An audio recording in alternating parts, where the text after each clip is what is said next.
Hello hi everyone, welcome back to our channel.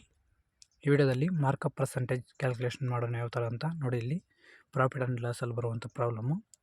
ಇಲ್ಲಿ ratios ಕೊಟ್ಟಿದ್ದಾನೆ. Ratios ನೋಡಿಕೊಂಡು ನಾವು ಮಾರ್ಕಪ್ ಪರ್ಸೆಂಟೇಜ್ ಕಂಡುಹಿಡಬೇಕು. ನೋಡಿ ಇಲ್ಲಿ the ratio of selling and cost price of an article 5:3. If the seller gives a discount ₹60 and still around a profit of ₹120, then find the markup percentage.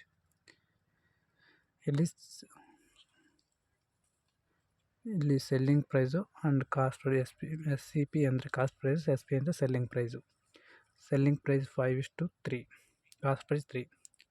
The seller gives discount ₹60 and still earn profit. Profit ಅಂದರೆ ನಾವು ಯಾವ ರೀತಿ S P minus C P, profit ಅಲ್ಲ, S P minus C P. ಇಲ್ಲಿ 5 - 3 2 profit. 2 parts value 160 ಅಂದರೆ still earn profit 120 ಕೊಡ್ತಾರೆ. 120 2 1 2 6, 1 part value 60, 1 part value 60, 3 parts value 180, 5 parts value 300. ಅಲ್ಲಿ discount ಎಷ್ಟು ಕೊಡ್ತೀನಿ? Discount 60. Discount plus selling price, discount plus selling price, market price. Discount plus selling price, market price. 300 + 60 360 market price.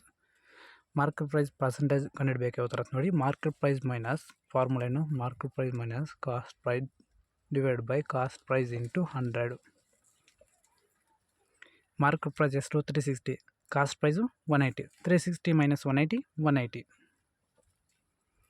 180 divide by cost price 180 100. 180 180 cancel. 100% market price markup percentage 100. Right answer 100%. Basic formulas ಬೇಕಂದರೆ basic introduction video ಇದರಲ್ಲಿ ಚಾನಲಲ್ಲಿ ಅದನ್ನು ನೋಡಿ, ಅರ್ಥ ಆಗುತ್ತೆ. Okay, thank you friend. Okay, thank you.